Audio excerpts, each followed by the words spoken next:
성탄절 앞 4주간을 소위 우리는 대강절이라고 이렇게 말합니다. 대강절을 다른 말로 하면 대림절 혹은 강림절이라고 이렇게 말하는데, 예수님이 오시기 약 4주 동안 경건한 마음으로 예수 그리스도의 탄생을 기념하고 또 감사하며 장차 오실 예수 그리스도의 재림을 고대하는 그런 절기로 삼고 있습니다. 그런 면에서 오늘은 이제 대림절 마지막 주일에 해당되고, 3일 후면 성탄절로 우리가 지킵니다. 성탄절에는 전교인이 유치부부터 장년일까지 1시간만 이렇게 예배 드리도록 하고, 그날은 반드시 선물을 한 몽다리씩 주기 때문에 오셔야 돼요. 안 오신 분들은 선물을 챙겨드리기 힘들다고. 반드시 오셔서 인사도 하고 함께 즐거워하면 좋을 것 같아요. 미국 사람들은 성탄절에 메리 크리스마스 이렇게 인사하거든요. 한번 해봅시다. 옆에 사람 보고 메리 크리스마스. 네. 이제 우리말로 하면은 즐거운 성탄절 되세요 이런 표현 정도 되죠. 즐거운 성탄절 되세요. 메리 크리스마스. 예. 자, 오늘 본문 이사야 42장 9절 보실까요? 보라, 전에 예언한 일이 이미 이루어졌느니라. 이제 내가 새 일을 알리노라 그랬는데, 이 말씀에 초점을 맞추어서 내가 새 일을 알리노라, I declare a new thing, 이런 제목으로 하나님 말씀을 선포하고 함께 은혜 받고자 합니다. 내가 새 일을 알리노라. 궁금한 게 있죠. 도대체 새 일, new thing 혹은 new work가 무엇을 의미할까? 아주 중요한 내용인데, 이 새 일이 뭘까? 옛날 일과 반대되는 전혀 다른 새로운 일, 아니 전에는 상상할 수 없었던 그야말로 새로운 역사, 새 일이겠죠. 그래서 이제 이 새 일을 몇 가지로 생각할 수 있는데, 한 2가지 정도로 생각한다면, 첫째는 그 역사적 관점에서 유다 백성들이 범죄함으로 말미암아 바벨로니아에 포로 잡혀갔다는 예언은 이미 성취됐는데, 이제 내가 새 일을 알리노라 하는 그런 관점에서 보면, 범죄함으로 우상을 숭배하고 안식일을 범하고 또 하나님보다 세상을 더 좋아서 쫓아가는 유다 백성들을 바벨로니아, 당대 대패권 국가인 바벨로니아에 포로 잡혀가게 해서 무려 70년간을 포로 생활합니다. 여러분, 포로 생활에 우리는 경험하지 못했지만, 여기 계신 어른들 중에서는 6.25와 일제 36년의 일제 강점기를 경험한 분도 계실 건데요. 과거의 고려시대는 보니까 이 온 나라가 우리 고려를 침범해가지고 말이죠. 그 대가로 조선의 처녀들을 수천 명씩 말하자면 상납하는, 그래서 거기 여종으로 아무튼 비참하게 생활하도록 그런 도감을 설치하고 실제 행했더라고. 약소국가의 서름이죠.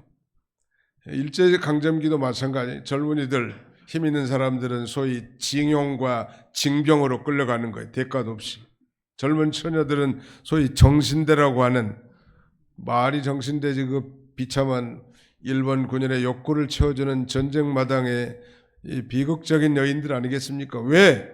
포로가 됐기 때문에. 그처럼 이 포로 생활은 그야말로 시리와 비탄에 빠져 절망에 처한 시기가 바로 이 포로 시기예요.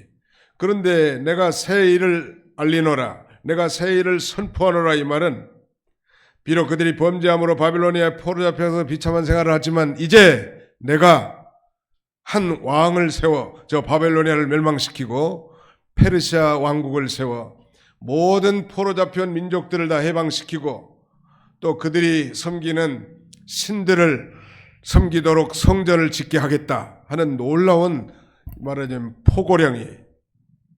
당시에 세우는 이 왕이 고레스 왕인데, 영국의 이 대형 박물관에는 지금도 이 고레스, 키레스의 칙령이 온통형에 새겨져 있는 것이 우리가 사진으로 확인하는 바 있습니다.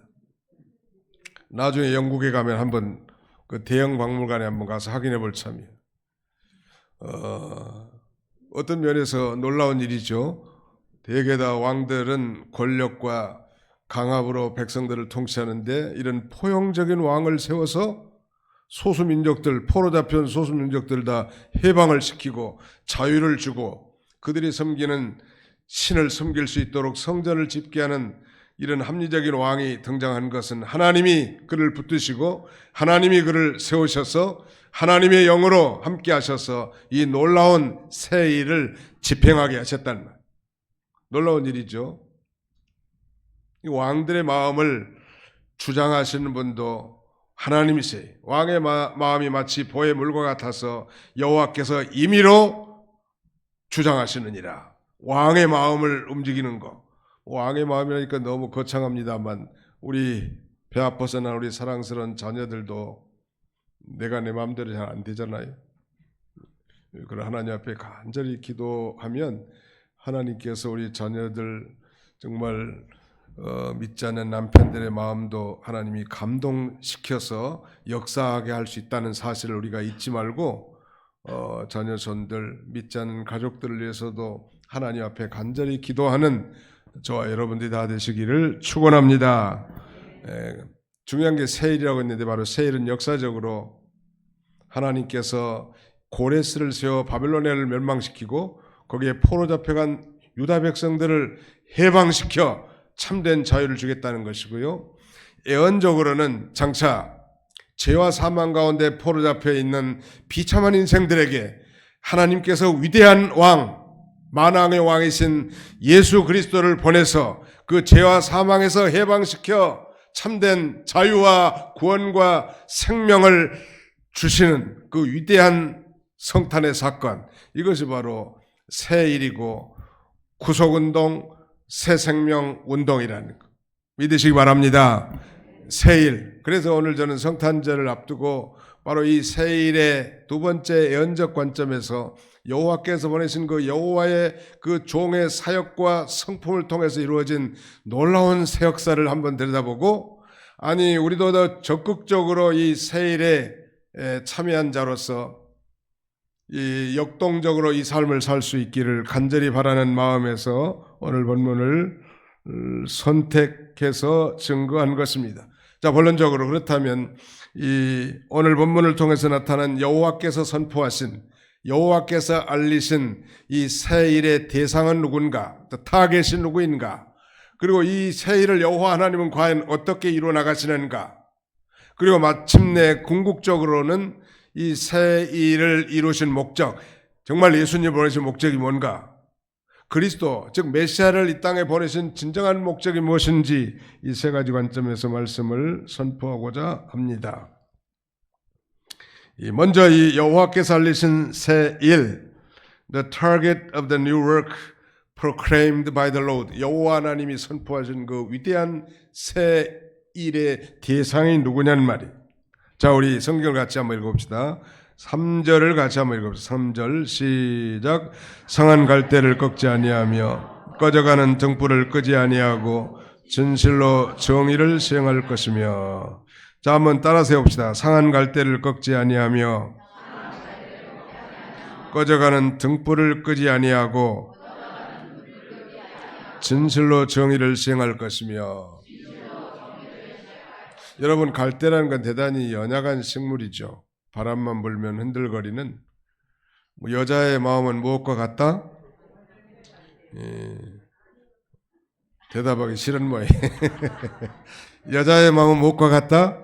갈대와 같다. 남자는 그 갈대에 얹혀있는 메뚜기와 같다, 그런 말이 있죠. 아무튼 그런데 이 갈대가 상했다는 건 한 절반, 언어적 의미는 절반적 부러졌다, 이 말, 절반 정도 부러진 거요. 이 갈대도 연약한데 절반 정도 부러진 갈대라면 그야말로 소망이 없죠.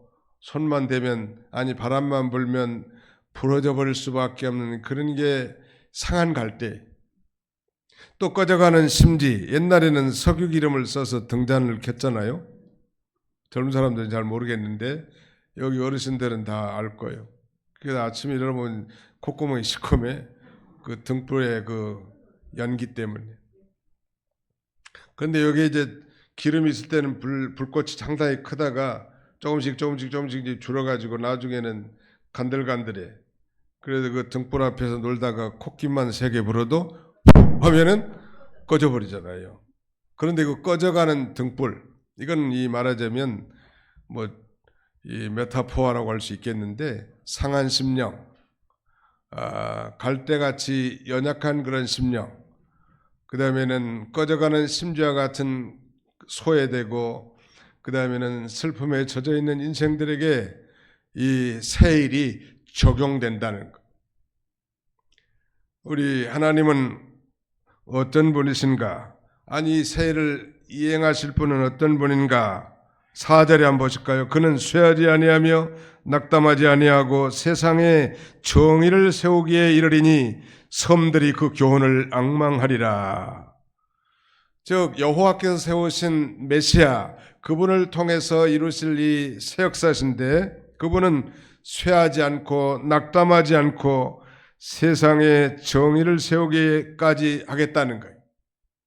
여러분, 예수 그리스도께서 이 땅에 오심으로 천국은 시작이 됐습니다. 그래서 그 예수를 믿는 성도들 통해서 이 천국, 하나님의 나라는 건설되어져 나가다가 마침내는 이제 심판주로 오실 예수 그리스도, 이 땅에 이제 구름을 타고 장차 강림하실 예수 그리스도를 통해서 세상을 심판하고 이제 하나님 나라가 완성이 될 것인데, 그 나라가 완성이 될 때까지 그분은 결코 쇠하거나 낙담하거나 꺾이오는 분이 결코 아니란 말이에요. 그러면서 계속 상한 갈대와 같은 연약한 자들, 불쌍한 사람들, 가난한 사람들, 병들고 희망이 없는 사람들, 시리와 비탄에 빠져 절망에 처한 인생들에게 복음을 증거하여 이 말하자면 소망을 주고 새로운 삶을 살게 하게 하시는 하나님이십니다. 그게 바로 세일이란, 여러분 가운데 정말 여러분의 인생의 역사 가운데 새로운 역사가 언제 도입이 됐습니까? 아니, 여러분의 인생 가운데 BC와 AD는 과연 언제 했습니까? 내가 정말 극적으로 예수 그리스도를 영접하고 새로운 삶의 시작은 언제부터 시작됐나요? 나는 모태신앙이니까 잘 모르겠습니까? 정말 예수를 자신의 구주로 믿고 이전과는 전혀 판이하게 다른 새로운 인생을 살게 하실 그분이 바로 예수 그리스도시요, 하나님이 보내신 종이시요, 그가 오신 날이 바로 성탄절이고, 우리는 그 성탄절을 바라보면서 이제 오실 예수 그리스도를 기리는 것입니다. 바로 여호와께서 선포하신 새 일의 타겟, 오브젝트는 상한 갈대와 같은 사람, 꺼져가는 심지와 같은 소망 없고 절망 가운데 처한 그런 인생. 아니, 역사적으로는요, 바벨론에 포로 잡혀간 유다 백성들, 포로민의 비참함을 우리는 잘 경험하지 못한 세대가 대부분인데요, 70년 동안 포로 생활, 우리는 뭐 일제 36년이라고 말하지만 정확하게 말하면 35년 정도 돼요. 그러니까 35년이면 70년의 절반 정도 되잖아요. 그래서 나는 혼자 그렇게 생각합니다. 하나님께서 이 민족을 불쌍히 여기셔서 반가이를 내주셨다. 절반 정도 한 거, 한 70년 일본에 종살이 할 수도 있지만 35년 정도로 줄여준 거예요. 포로민의 비참한 생활, 이루 말할 수 없었어요. 우리 뭐 전라도지 평야 지역에 있는 모든 좋은 곡식들은 다 일본이 착취해 갔습니다. 좋은 광물들, 이북에서 나는 거 다 뺏어간 거예요. 심지어는 소나무의 송진, 솔방울까지도 전쟁에 쓴다고 다 공출해 가지 않았습니까? 비극적인 거요. 그런데 유다 백성들은 그것보다 배인 70년 동안 비참한 포로 생활을 살았으니 얼마나 그 상태가 절망적이었겠는가. 그게 바로 상한 갈대와 같고 꺼져가는 심지와 같은 아무 소망이 없는 절망적인, 희망이 보이지 않는, 그야말로 어둠에 처한 그런 상태, 그게 바로 포로민의 상태고, 오히려 그들이 그야말로 아무 소망이 없다고 절망과 탄식으로 부르짖는 그들이 바로 여호와 하나님께서 선포하신 새 일의 대상자란. 하나님은 결코 꺾이시는 분이 아니시죠. 우리는 정말 절망과 좌절로 슬퍼하고 인생을 정말 포기하고 싶은 그런 때도 있겠지만 우리 하나님은 그 상한 갈 때도 꺾지 아니하시고 기름이 떨어져서 정말 꺼져가는 등불도 결코 끄지 않으시고 다시 회복하고 기름을 부어 활활 타오르게 하시는 전능하신 하나님이신데 그 말하자면 새 일, 새 역사를 창조하시기 위해서 이 땅에 오신 분이 예수님이시고 그분이 바로 아기 예수로 탄생하셨는데 그날이 곧 성탄절인 것입니다. 오늘날도 우리 주님께서는 상한 갈대와 꺼져가는 심지처럼 세상에서 버림받고 소망 없는 연약한 자들, 약하고 소외된 자를 품으시고 찾아오시고 그들에게 복음을 증거하여 믿음으로 구원받고 하나님의 자녀로 살아가게 하시는 주님이십니다. 여호와는 마음이 상한 자를 가까이 하시고 중심으로 통회하는 자를 구원하신다고 하셨습니다. 오늘 우리가 비록 약하고 추하지만 우리 하나님은 결코 버리지 않으세요. 우리 찬송가 254장인가요? 약하고 추해도 주께로 나가면 힘 주시고 내 추함을 곧 씻어주시네. 내가 주께로 지금 가오니 십자가의 보혈로 날 씻어 주소서.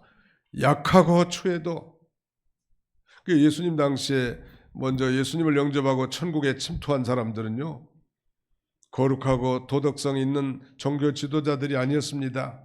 정말 세상에서 손가락질 당하고 민족의 매국노로 취급받았던 창기와 세리들이 주 앞에 먼저 온 거예요. 소망 있는 거예요. 자신들이 죄인인 것을 깨닫는 자, 죄인을 찾아 구원하러 오시는 주님이십니다. 언제까지 이를 계속할까? 마태는 그가 성령으로 이루어간 마태복음에서 이 말씀을 인용하면서 이렇게 덧붙입니다. 상한 갈대를 꺾지 아니하며 꺼져가는 심지를 끄지 아니하기를 심판하여 이길 때까지 하리니라고 말씀합니다. 심판하여 이길 때까지라는 건 바로 예수 그리스도께서 재림하여 마침내 승리하시고 하나님 나라를 완성할 때까지 구원운동, 진리운동, 새생명운동을 해 나가시겠다는, 그리스도 안에 있는 자에는 새로운 피조물이다. 이전 것은 지나갔으니 보라 새 것이 되었도다 했는데요. 예수를 믿으면 이 새로운 피조물이 되고 예수 그리스도 안에서 새 역사에 참여한 자가 된 것입니다. 그런 면에서 진실로 예수를 자신의 구주로 믿는 자라면 이제 하나님께서 선포하신 새 일에 참여한 자고 또 그 새 역사에 동참해야 할 그런 이 존귀한 자가 된 것입니다. 두 번째는 그렇다면 여호와 하나님께서 알리시고 선포하신 새 일의 방법, 어떻게 이를 성취해 나가시는가에 대해서 살펴보고자 합니다. 우리 1절, 2절을 같이 한번 읽어보시겠습니다.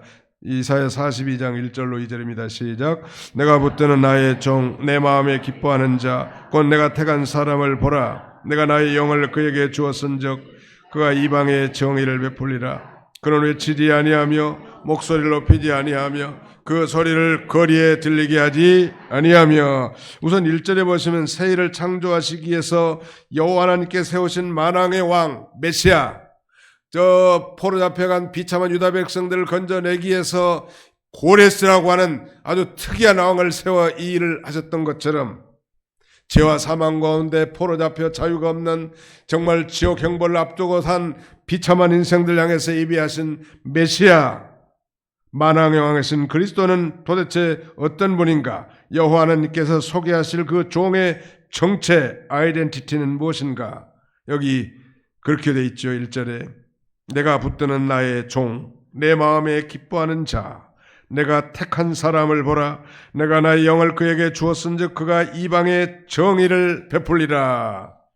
하나님이 붙드시고 하나님 마음에 기뻐하는 종이고, 예수님은 하나님이 택한 사람이고, 예수님은 하나님의 영이 그 위에 임하신 종이, 하나님이 인류를 죄에서 구원하기 위해서 보내신 분은 종으로 보내신 바로 메시아 예수 그리스도이십니다.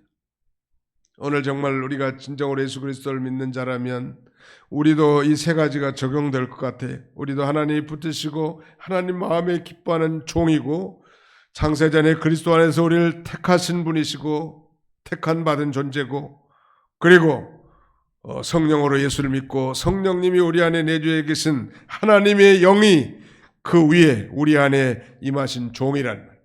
그런 면에서 우리도 이제 성령에 충만하여 나가서 복음을 증거할 때 정말 하나님도 모르고 복도하도 모르고 정말 우상의 복을 주는 줄 알고 세상에 소망을 두는 사람들에게 이 복음을 증거함으로 그들이 우리가 전한 복음을 성령으로 믿기만 한다면 놀라운 새 생명의 역사, 새 일이 도래되게 될 것입니다. 이것은 역사적으로 페르시아의 고레스 왕을 가리킵니다.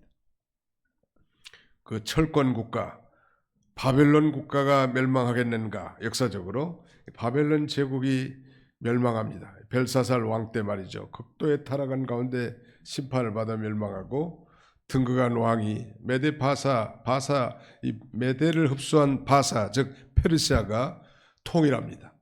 그래서 바벨로니아를 접수하게 되는데 그 페르시아의 건국의 아버지가 바로 키리스, 역사적으로 고레스 왕입니다. 이 왕은 대단히 마음이 좀 포용력 있는 이런 왕인가 봐요. 그래서 이 과거의 바벨로니아의 느부갓네살 왕 때 포로 잡힌 유다 백성들을 다 해방시켜주고 또 그들이 사는 본토로 귀환시키고 그들이 섬기는 신을 섬길 수 있도록 성전을 짓도록 허락합니다. 놀라운 일이죠. 어떻게 그런 일이 있을까? 그렇다면 과연 정말 고레스 왕이 정말 여호와의 참된 신앙을 가진 자일까? 거기에 대해서는 저도 동의하진 않지만 적어도 하나님이 붙드시고 하나님이 세우시고 하나님의 영으로 감동시켜서 이 놀라운 유다 백성들을 해방시킨 거예요.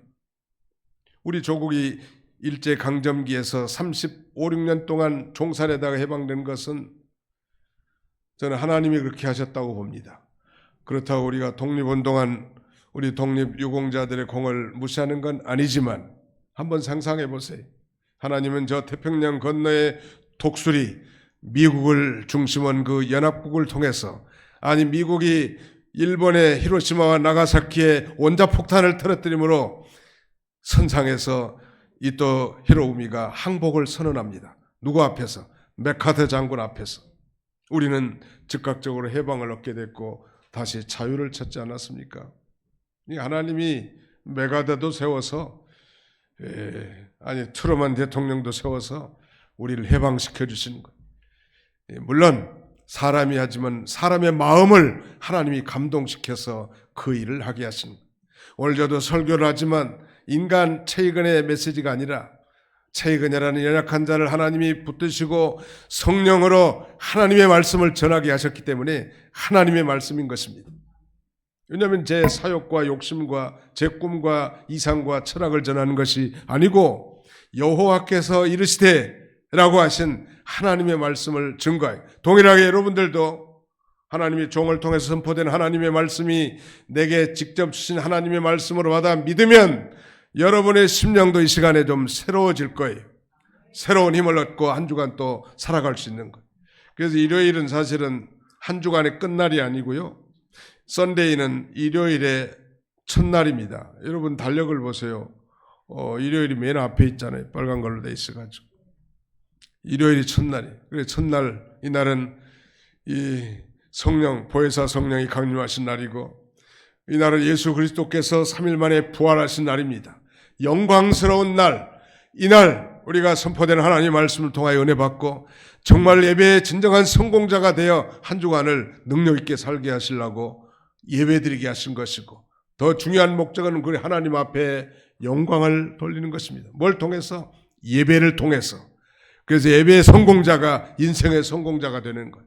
한번 답시다. 예배의 성공자가 인생의 성공자가 됩니다. 하나님이 붙드시고 그 마음에 기뻐하며 하나님의 택하신 종이며 하나님의 영이 그에 임하게 하셔서 그 사람을 세워서 이 놀라운 새 일, 새 역사를 창조해 나가게 하시겠다는 것이니까 우리에게도 적용되겠죠. 정말 우리가 성령 충만해서 우리도 하나님이 붙드시고 하나님이 세워주셨습니다. 또 하나님의 성령이 우리 안에 내주에 계십니다. 그러면 하나님의 거룩한 뜻을 품고 나가서 성령으로 복음을 증거하면 하나님의 성령께서 그 사람의 마음문도 열어주시고 이 복음을 듣고 놀라운 구원의 은총에 참여하게 되는 것입니다. 그 일이 바로 새로운 역사고 새 일이. 그래서 교회는 늘 새로움이 가득 차야 돼.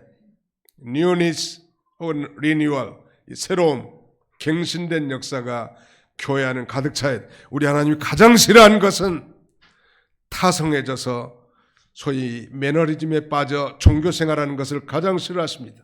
하나님은 새로움을 창조하시고 새로운 역사에 동참하기를 원하세요. 우리가 단순한 종교생활이 아니라 이 세상 만물을 창조하셨고 지금도 나를 섭리하시고 도우시고 인도하시는 그 하나님 아버지 앞에 정말 감사하는 마음으로 예배드린 자를 찾으시는 하나님, 또 그를 통해서 하나님의 뜻을 이 지상에 실현시키기를 원하시는 주님이시란, 우리가 무엇을 하든지 사업을 하든지 직장을 하든지 전업주부이든지 어떤 것 환경 가운데 처했다 할지라도 우리가 이 새일에 참여하게 하는데, 도대체 이 새일은 어떻게 이루어지는가? 우리가 방금 읽은 것처럼 2절에 보니까 그는 외치지 아니하며 목소리를 높이지 아니하며 그 소리를 거리에 들리게 아니하며.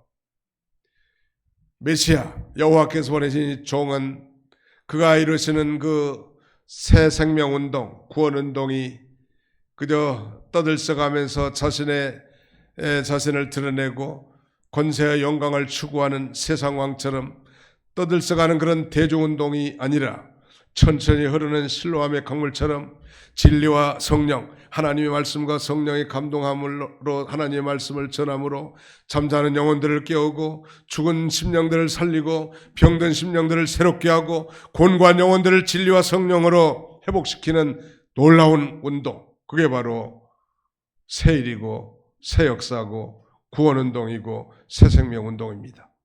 그 일을 통해서 저와 여러분들이 바로 새 역사에 참여한 자가 됐고 구원받은 하나님의 자녀들이 된 것입니다. 믿으시면 아멘 합시다. 네, 하나님께서 그렇게 하시는 거예요.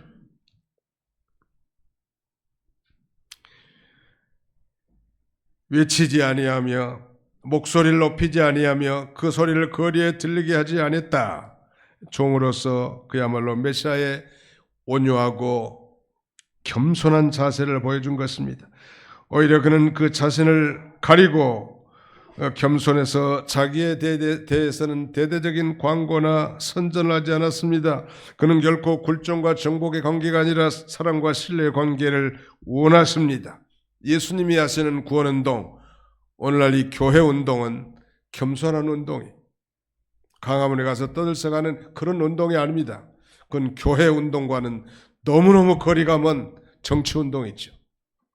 교회운동, 이 복음운동은 천천히 흐르는 실로암 물처럼 선포되는 하나님의 말씀을 성령의 감동함을 흐를 때 아멘하고 받을 때 그 심령이 새로워지고 심령이 기뻐지는, 죽었던 영이 살아나고 병든 심령들이 치료받고 상처받은 영혼들이 고침을 받는 놀라운 운동이란 말.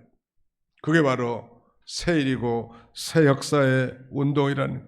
마태는 이 말씀을 자기 서신의 마태복음에 인용하면서 이렇게 말합니다. 그는 다투지도 아니하며 들레지도 아니하리니 아무도 길에서 그 소리를 듣지 못하리라. 여러분, 저는 지금 하나님 말씀을 선포하고 있고 여러분들은 지금 경청하고 계시죠? 경청의 자세는 다 다를 수 있으리라고 생각됩니다. 그러나 정말 이 시간에 하나님께서 저 부족한 종을 통해 선포되는 하나님의 말씀을 내게 직접 주시는 하나님의 메시지로 듣는다면 믿는 자들 가운데 반드시 역사가 나타날 줄 믿습니다. 세상 왕이나 세상의 권력자들은 대부분 다 자기의 이익이나 명예 영광을 위해서 혹은 정권을 쟁취하거나 유지하기 위해서 운동을 벌이죠. 그래서 모든 것을 지배하고 권세를 가지고 강압적으로 나갑니다. 우리나라도 마찬가지 아니에요. 우리 장로님도 기도하셨지만 우리나라의 참 지도자가 지금 골석된 상태, 그야말로 여당이든 야당이든 내가 볼 때는 피장파장 같아요. 다 당락을 위해서 극단적인 대립관계를 구성하는 거예요. 어떤 그 평론가가 그런 얘기를 썼더라. 세계에서 가장 여당과 야당의 극한 대립을 한 나라가 한국이래요. 민주주의가 오용되고 있는 거죠, 말하자면. 서로 타협도 하고 말이죠. 절충도 하고 대화도 하고 그래서 양보도 하고 이렇게 나가야 될 텐데, 그리고 더 중요한 건 국민들의 안녕과 복리를 위해서 해야 될 지도자들 아니요? 자기의 당략과 당리를 위해서 이게 뭐냔 말이에요. 이게 뭐의 나라가 선진 이 대한민국이 말이죠. 왜 그럴까요? 도대체 사업한 사람들 얼마나 힘들겠어요 지금.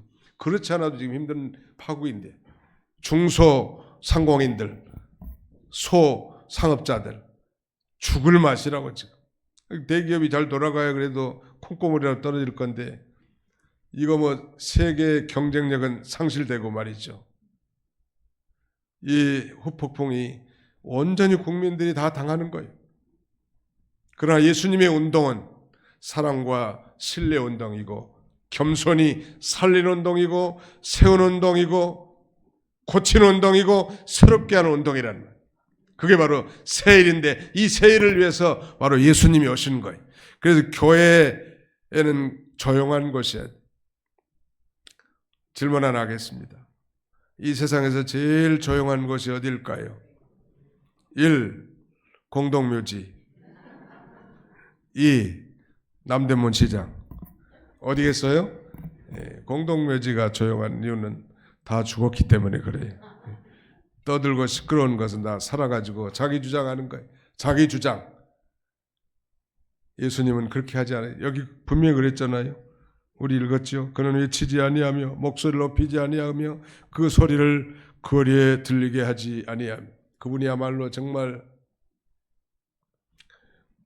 그렇게 직접 본인이 말씀하셨죠. 예수님이. 나는 마음이 온유하고 겸손하니 내 멍에를 메고 내게 배우라. 수고하고 무거운 짐진 자들아 다 내게로 오라. 내가 너희를 쉬게 하리라. 이 온유라는 게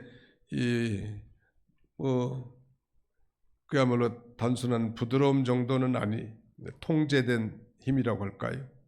힘이 있지만 쓰지 않는 거예요. 그게 온유예요. 영어로는 뭐 gentleness 이렇게 meekness 이런 표현을 씁니다만 예수님은 온유하고 겸손하신 분이. 예수님이 우리 주님으로 섬기는 우리도 예수님을 정말 자신의 주님으로 모시고 산다면 사람이 좀 온유하고 그 다음에 겸손해. 나는 마음이 온유하고 겸손하니 그랬는데 예수 믿는 성도가 나는 강팍하고 교만하니 이렇게 돌아간다면 이건 이상한 거예요. 이상하면 어디로 가야 돼요? 치과로 가야 돼요. 나는 이런 사람들은 영적 DNA를 검사해 봐야 된다고 생각합니다. 예수를 믿고 직분을 가졌고 섬긴 지가 오래고 하나님 나라의 봉사도 많이 했다는데 대단히 완악하고 강팍할 뿐만 아니라 대단히 거만하고 교만하다. 이상한 거예요. 그건 종자가 다른 거죠. 말하자면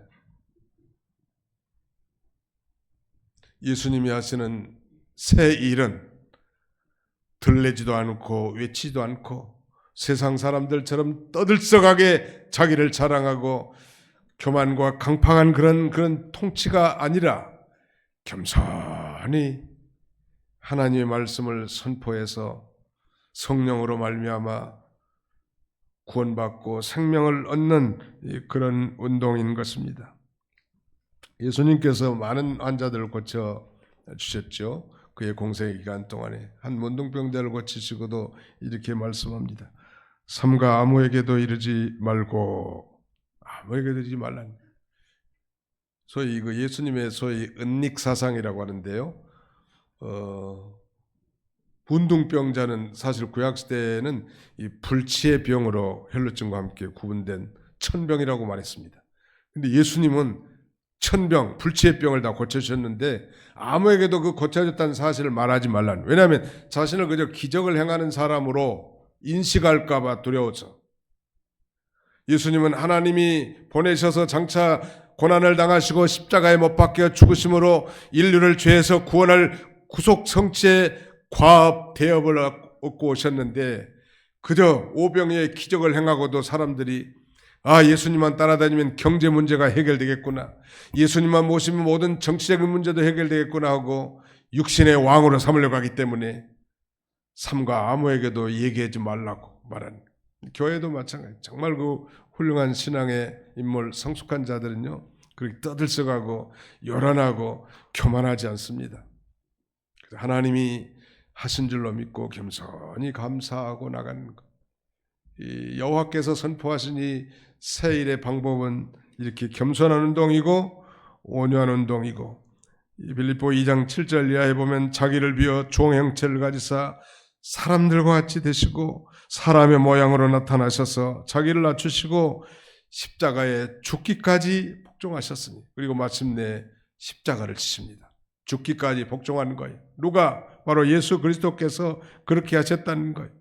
예수님이 고난당하실 때 한 번 하나님 앞에 기도하면 하나님께서 12군대라도 더 되는 군대를 보내서 그 자기를 대적하고 고난 주는 사람들 다 멸망시킬 수 있었겠는데, 그는 자신의 위대한 구속 성취를 위하여 잠잠히 고난을 다 당하시고 뺨을 맞으시고 가시면류관을 쓰시고 마침내 우리를 대신해서 십자가에서 대속적 죽음을 죽으십니다. 그런 운동이, 이 교회 운동은 죽는 운동이요. 예수를 믿을수록 곡식이 익을수록 고개를 숙이는 것처럼 정말 성숙한 그리스도인들은 겸손하고 온유할 수밖에 없는 것입니다. 마지막으로 이제 결론적으로 여호와께서 알리신 세일의 목적, 도대체 여호와께서 이 선포하신 이 여호와께서 장차 이제 이루실 이 놀라운 세일을 이루신 목적이 무엇일까요? 자, 42장 거기 한번 보겠습니다. 5절로 7절까지 같이 한번 읽어보겠습니다. 42장 5절로 7절 시작. 하늘을 창조하여 펴시며 땅과 그 소산을 내시며 땅 위의 백성에게 호흡을 주시며 땅에 행하는 자에게 영을 주시는 하나님 여호와께서 이같이 말씀하시되, 나 여호와가 의로 너를 불렀은즉 내가 네 손을 잡아 너를 보호하며 너를 세워 백성의 언약과 이방의 빛이 되게 하리니, 내가 눈먼 자들의 눈을 밝히며 갇힌 자를 감옥에서 이끌어내며 흑암에 앉은 자를 감방에서 나오게 하리라. 역사적으로 고레스 왕을 가리킨다고 했는데 고레스 왕은 여기에는 해당되지 않은 것 같습니다.